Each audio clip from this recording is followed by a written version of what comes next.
Hey everybody, welcome to the NBA Picks Show on the LineStar YouTube channel. Alongside Tyler Wiemann, I'm Shannon Sommerville, and we've got your NBA picks for Game 3 of the NBA Finals. As always, you can find our picks on Underdog. If you don't have Underdog yet, download it. Use the promo code LineStar. You'll get a nice deposit match plus 1 free month of the LineStar app. Take advantage of that deal. So for Game 3, here we go. Series tied. We're going to Indianapolis. Tyler, how you feeling heading into Game 3 about these two squads? It's going to be a fun one. I'm definitely excited to see how OKC fares on the road here. Yeah, OKC 5.5-point road favorites, which is actually, I think, the third most in the modern era. So can they pull it out in Indianapolis? I don't know, though, Tyler. I'm kind of thinking the Pacers might pull this one out. Kind of depends, though, on a lot of factors, including, of course, the whistle. And Pacers fans might get mad at me for saying this, but I feel like they've been doing a little bit of whining about the whistle. Any thoughts on that? Sometimes the squeaky wheel gets the grease. I'm not mad at you because I'm in the same exact position when it's my team. So I get it. But sometimes, you get a few extra calls on your side when you're back in your stomping grounds. So that could impact things. I mean, hey, they could use it a little bit here. I think it's going to be a tough one. I mean, this is a tough series for the Pacers altogether. I think they've done well being able to, stay competitive, steal game one. But I still think it's a very long shot for them really having a chance. Yeah, they do seem to be outmatched, even in that game one, which it almost felt like similar to the Knicks scenario. It just got away from them. But, crazier things have happened. We're going to go over our top 3 picks that we're going to put on an entry on Underdog. And we are using their extender bonus. It's a new promo that they have for the playoffs. And if you haven't taken part in it yet, go ahead and do it. It's great. Right now, the Game 3 boost is going to be 60% with that extender bonus. So we have to have at least 3 picks, though. So we're going to give out 3 picks for this game in this one and use that extender bonus. And make sure to like this video, subscribe to the channel, comment below. That way, if we do go 3 for 3, one randomly selected commenter will win $30. All right. And then we're also going to have our ladders competition, which is also a new contest on Underdog. It's awesome. Basically, we're picking at least 3 players and we're laddering their points totals. Basically, we need all 3 players to get to that third rung of the ladder for that 25x payout. So there's some strategy involved with that one, so we'll get into that a little bit later. But let's start off with our picks here. Now, we're going to start on OKC's side of things and go to Chet Holmgren, lower than 9.5 rebounds and assists. LineStar, our projection is just 7.7. Tyler, what do you make of fading Chet here on the road in Indiana on his rebounds assists? See, I might not have been with you if the points was included on this one, but it's not. Rebounds assists. I kind of like targeting this specific angle. Yeah, the thing is that he's just not playing big minutes. He played 24 minutes in game 1, 27 in game 2, 28 in game 2. We have him projected for only 27 minutes. And looking at his game log, I think that's probably about right. He played poorly in game 1, only played 24. And then in game 2, he didn't play the last couple minutes, so he was on pace to 30 minutes. But he played very, very well in the first half and was still under. In both games, he has 6 rebounds, 0 assists. And I think that's kind of a trend that is going to continue here with Hartenstein coming off the bench. Yeah. I just don't think Chet's going to be in line for big minutes. They're going to want to play Hartenstein as well. And it just doesn't give a ton of room for Chet to play those giant minutes. And I think they just match better with the Pacers if they're able to, use all their guys, use some of their depth and all that. And he's only averaging 7 over the last 5. He's averaging 9.5 over the last 20, but that's in more minutes. So I like the spot.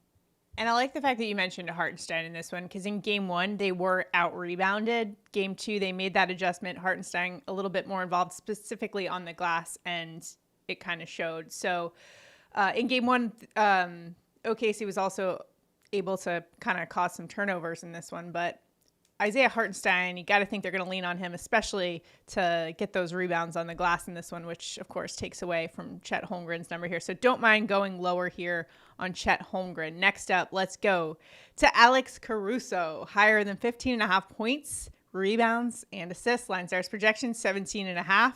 He's been averaging just over 14.5 per game in the playoffs. And in game 1, had 19 points, rebounds, assists, and 24 in game 2. Tyler, what are you predicting for Caruso?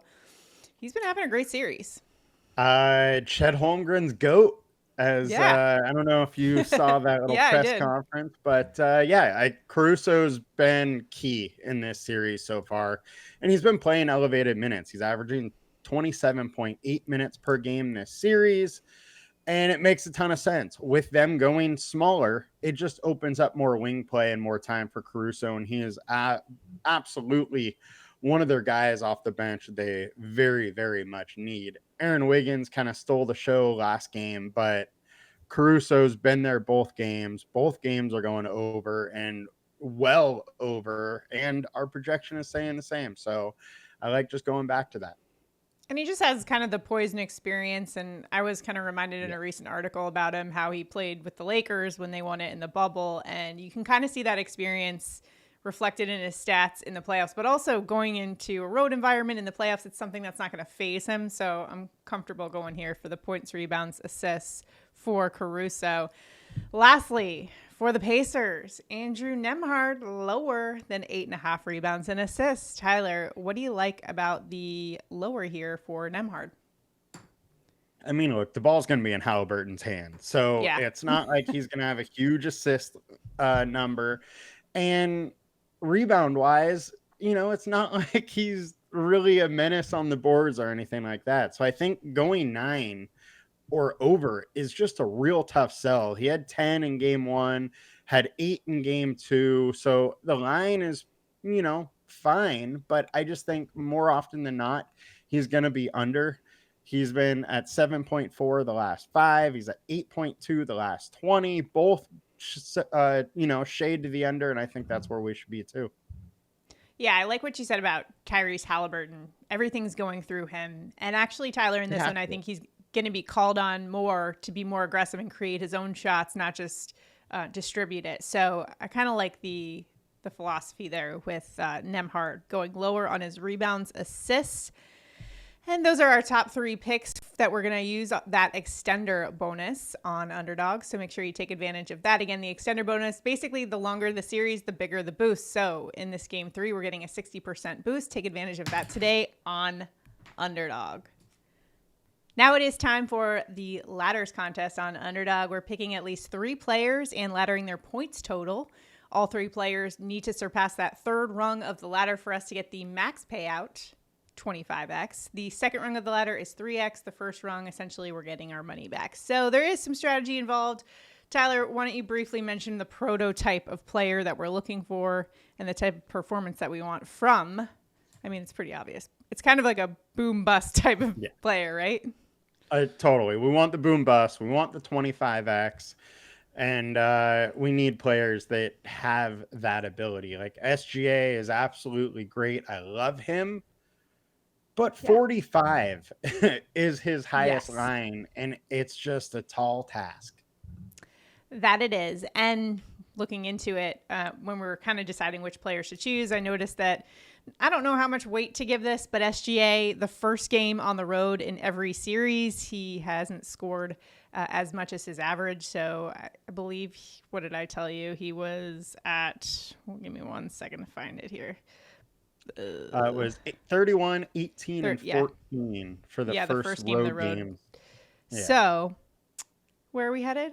Jalen Williams, 17, 21, 30 are the numbers that he needs to reach for us to get the maximum payout. But Williams is averaging 20 points per game in the playoffs, and he had 17 in game 1, 19 in game 2. Tyler, he was shooting pretty poorly, though, when I looked into the numbers. During the regular season, he was averaging 48% field goal percentage, but he hasn't shot over 35% in either game this series. He was 1 for 5 from 3 last game. I kind of like the fact that he's due for a little regression, averaging 22.6 on the road in the regular season this year. Actually, that's 2 points higher than he does at home. So I don't mind leaning into Jalen Williams in this situation. How about you? Yeah, his big game versus, in the last series was a road game also.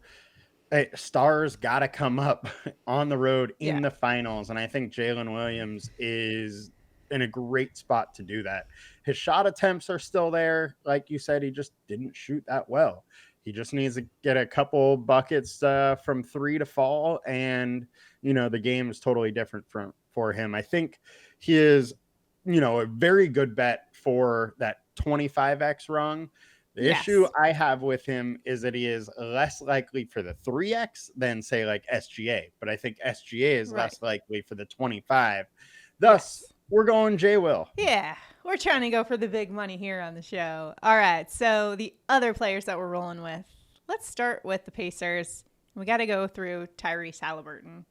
His numbers to reach: 14 for the first rung, 16 for the second, 27 for the third rung of that ladder. Haliburton's averaging just over 18 points per game in the playoffs. He had 14 in game 1, 17 in game 2. And Tyler, I think that they're going to do everything in their power to get him going early and often. And not just passing the ball, because he's kind of a pass-first point guard. That's how he's known. But they have to get him scoring opportunities. And I think they're going to basically call on him to be more aggressive in creating his own shots. What is your assessment of Haliburton's point total?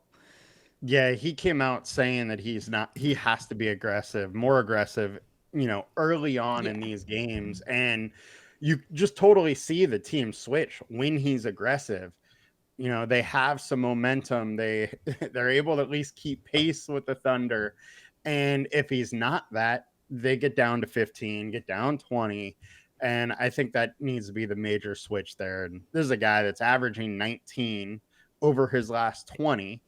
And, that's good for 3x, and it's not that much of a step up for that 25x rung. And really, the Pacers go how he goes. So if they got a chance, he's got to be playing well.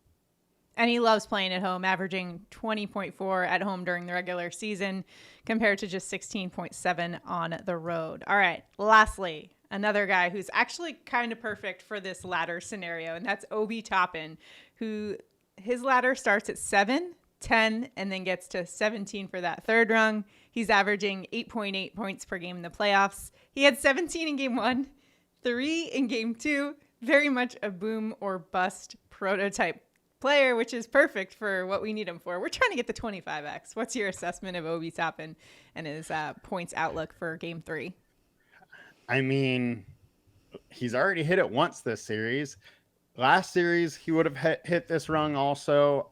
He is the exact player that, you want for that boom bust. The only thing is you can't have too many of these kind of bench energy guys that have big scoring upside coming off the bench, because really only one is probably going to do it every day.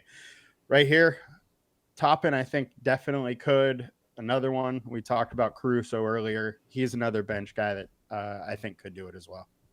All right, so those are the three that we're going to ladder together.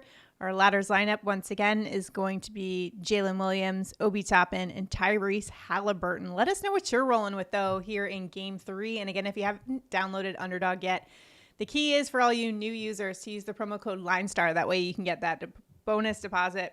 Plus, you can also get 1 free month of the LineStar app, which is a great tool that can help you out in picking those player picks. Plus, our new tool from the makers of LineStar is called the Props Optimizer, and it's totally free right now in the App Store. And we have a tab specifically for Underdog, so you can compare, what the different odds are and try to find the best value on Underdog. So go download it, Props Optimizer, and do us a favor again. Like this video, subscribe to the channel, comment below.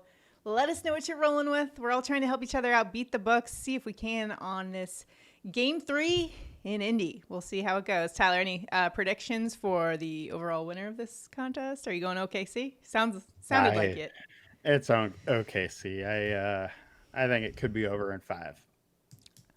I don't know. I feel like the Pacers can be sneaky. Speaking from experience as a Knicks fan, that especially at home, I'm curious to see. Again, I talked about it at the top of the show, but the way the refs dictate this game, and are they going to give SGA those fouls that he always, he's hunting for fouls out there. And I think that's going to be a crucial factor in this one, but we'll see what happens. I like our picks today, though. Good luck, everybody. We'll see you guys next time.